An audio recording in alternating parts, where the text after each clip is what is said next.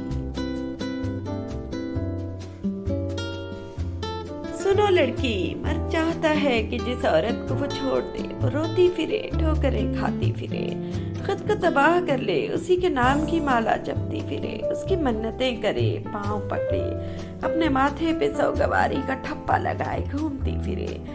اگر تم یہ سمجھتی ہو کہ تمہیں چھوڑنے کے بعد اس نے سب ختم کر دیا، کبھی مڑ کر نہیں دیکھا، تو تم پاگل ہو لڑکی۔ وہ تمہاری خبر رکھتا ہے اور تمہیں بدحال دیکھ کر مطمئن ہو جاتا ہے۔ مرد کو وفادار عورت چاہیے ہوتی ہے، ایسی عورت جو اس کی ہر برائی پر آنکھیں بند رکھے، یہ حضوری کرتی پھرے، اور ایسی عورت کی مرد قدر نہیں کرتا۔ اسے یقین ہوتا ہے کہ یہ کہیں نہیں جانے والی، سو وہ جو چاہے کرتا ہے۔ مرد کے دل میں ایک عورت ہو ہی نہیں سکتی۔ اگر کوئی یہ کہے کہ اس کی زندگی میں بس ایک عورت ہے، اس کے علاوہ کسی کا سوچ بھی نہیں سکتا، تو یاد رکھو یا تو وہ جھوٹا ہے یا پھر مرد نہیں ہے۔ میری بات سنو، تمہارے یہ آنسو یا آہیں اسے واپس نہیں لا پائیں گے، مگر قسم ہے اگر تم ہنسو گی تو وہ واپس آئے گا۔ ہاں وہ آئے گا، مگر تمہارے لیے نہیں۔ اسے بس یہ بات اندر سے کھائے گی کہ اس کی کھوکھلی محبت کا صحت ٹوٹ چکا ہے۔ وہ آئے گا، ضرور آئے گا، تم پہ حق جتائے گا، لڑے گا، تانے دے گا، مگر تم مسکرا دینا کہ اب رونے کی باری اس کی ہوگی۔ خوش رہنے کا فارمولا: شکوے شکایات کم کیجیے اور اللہ کی ان نعمتوں کے لیے شکریہ ادا کیجیے جو آپ کے پاس ہیں۔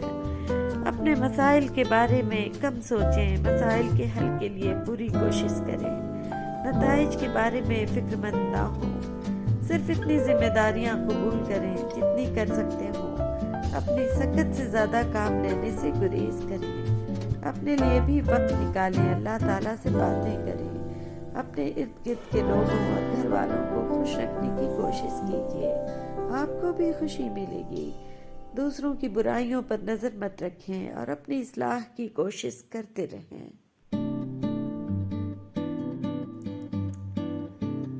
نماز کیوں پڑھتے ہو؟ خوف سے؟ پر وہ تو غفور ہے، رحیم ہے، پھر خوف کیسا؟ جنت کے واسطے؟ پر وہ تو درگزر فرماتا ہے، شکر ادا کرنا ہے، فرض ہے۔ نماز فرض سمجھ کر نہیں، محبت سے پڑھو۔ زمین پہ سر ٹکرانے کو نماز نہیں کہا جاتا۔ وہ تم سے کلام چاہتا ہے، تم اسی کو دوست مانو، اسی سے مشورہ کرو، اسی کو داستان سناؤ، جیسے اپنے دوست کو سناتے ہو، دل کی بے قراری کم ہوگی، پھر نماز میں سکون ملے گا۔ اللہ سے دوستی میں ایک لمحہ ایسا آتا ہے جب تنہا رہنے سے ڈر نہیں لگتا، تلخ لہجوں پہ آنکھیں نم نہیں ہوتی، سخت الفاظ دل نہیں توڑتے، اذیت زیادہ ہو یا کم، نرم گرم سی مسکراہٹ میں سکون ملتا ہے، کلمہ شکر کہنے میں قرار آتا ہے۔ لیکن اللہ سے دوستی کا یہ مقام یوں ہی نہیں آتا، جل کر سونے سے کندن بننا پڑتا ہے، دل مارنا پڑتا ہے۔ فرمان سلطان العاشقین: لذت دیدار سے بہتر کوئی لذت نہیں ہے، اور اللہ تعالیٰ کا دیدار نور بصارت سے نہیں، نور بصیرت سے حاصل ہوتا ہے۔ اے ابن آدم، ایک میری چاہت ہے اور ایک تیری چاہت ہے، ہوگا تو وہی جو میری چاہت ہے، بس اگر تو نے سپرد کر دیا اپنے آپ کو اس کے جو میری چاہت ہے، تو وہ بھی میں تجھے دے دوں گا جو تیری چاہت ہے۔ اگر تو نے مخالفت کی اس کی جو میری چاہت ہے، تو میں تھکا دوں گا تجھ کو اس میں جو تیری چاہت ہے، پھر وہی ہوگا جو میری چاہت ہے۔ وہ زندگی کے آخری حصے میں کثرت سے دعا کیا کرتے تھے، یا باری تعالی مجھے پھلدار درختوں جتنا ظرف عطا فرما دے۔ ہم پوچھتے تھے بابا جی یہ خواہش کیوں؟ وہ جواب دیتے تھے میں نے آج تک کسی کو پھلدار درختوں سے زیادہ اعلیٰ ظرف نہیں دیکھا۔ ہم پوچھتے تھے کیسے؟ وہ جواب دیتے تھے ہم درختوں کو پتھر مارتے ہیں، یہ بیچارے زخمی ہو جاتے ہیں، لیکن جواب میں بددعا دینے کے بجائے اپنا پھل ہماری طرف اچھال دیتے ہیں۔ آپ انسانوں میں کوئی اتنا اعلیٰ ظرف دکھا دو۔ مینڈک کو چاہے سونے کی بنی کرسی پر ہی بٹھا دیں، پر وہ چھلانگ لگا کر واپس دلدل میں ہی جانا پسند کرتا ہے۔ بس اسی طرح ہمارے آس پاس بھی کچھ ایسے لوگ ہوتے ہیں جن کو آپ جتنی مرضی عزت دے لیں، جتنا مرضی سر پر بٹھا لیں، انہوں نے اپنے سلوک، اخلاق اور کرتوتوں کی وجہ سے اپنے آپ کم ظرف ثابت کرنا ہی ہوتا ہے۔ آپ کی آنکھیں اکثر وہی لوگ کھولتے ہیں جن پر آپ آنکھیں بند کر کے بھروسہ کرتے ہیں۔ کاش رشتوں کی بھی کوئی گارنٹی ہوتی، انسان جان تو سکتا کہ کتنی مدت تک ساتھ اچھے چل سکیں گے۔ اوڑھ کر مٹی کی چادر بے نشان ہو جائیں گے، ایک دن آئے گا ہم بھی داستاں ہو جائیں گے۔ عورت کی طاقت اس کے جذبات میں ہوتی ہے۔ طوائف جسم تو دے دیتی ہے مگر کبھی بھی اپنے جذبات تک کسی بھی مرد کو پہنچنے نہیں دیتی، جبکہ عام عورت جب محبت کرتی ہے تو سب سے پہلے اپنے جذبات دیتی ہے۔ وہ جسم دے یا نہ دے مگر اس کے آنسو، اس کی خوشی، اس کی دوسری عورتوں سے جلن اور دعائیں بس اسی انسان سے منسوب ہوتی ہیں جس سے وہ محبت کرتی ہے۔ حضرت محمد صلی اللہ علیہ وسلم امت کے لیے راتوں میں اتنی دیر تک کھڑے ہو کر عبادت کرتے کہ ان کے ٹخنے سوج جاتے، اور آج امت اتنا سوتی ہے کہ آنکھیں سوج جاتی ہیں۔ میں گناہ ایسے کرتا ہوں جیسے وہ دیکھ نہیں رہا، وہ معاف ایسے کرتا ہے جیسے اس نے دیکھا ہی نہیں۔ جب بھی دعا مانگو اپنی اوقات دیکھ کر نہیں بلکہ اپنے رب کی شان دیکھ کر مانگو۔ میں نے کہا بہت گنہگار ہوں میں، جواب آیا ان اللہ هو التواب الرحیم، بے شک اللہ توبہ قبول کرنے والا مہربان ہے۔ درخت سے گرنے والا کوئی پتا ایسا نہیں جس کا اسے علم نہ ہو، تو پھر وہ آنسو جو تیری آنکھ سے ٹپکا، وہ درد جس نے تیرے دل کو بےکل کر دیا، کیا اس 70 ماؤں سے بڑھ کر محبت کرنے والے کو اس کی خبر نہیں؟ اطمینان رکھ، اس کے ہاں دیر ہے اندھیر نہیں۔ کبھی آنسو، کبھی سجدے، کبھی ہاتھوں کا اٹھ جانا، انسان جب ٹوٹ جاتا ہے تو اللہ بہت یاد آتا ہے۔ جو تھا اچھا تھا الحمدللہ، جو ہے بہتر ہے ماشاءاللہ، جو ملے گا بہترین ہوگا انشاءاللہ۔ ذرا سی دیر لگتی ہے مگر وہ رب دے کر ہی رہتا ہے۔ سوال، بیٹی کو پڑھا کے کیا کرو گے؟ جواب، تمہارے جیسی ذہنیت کو ختم۔ کوشش کرو جس چیز کے لیے تم خود ترسے ہو کوئی دوسرا آپ کی وجہ سے نہ ترسے، پھر چاہے وہ رشتے ہوں، خوشیاں ہوں یا سکون ہو۔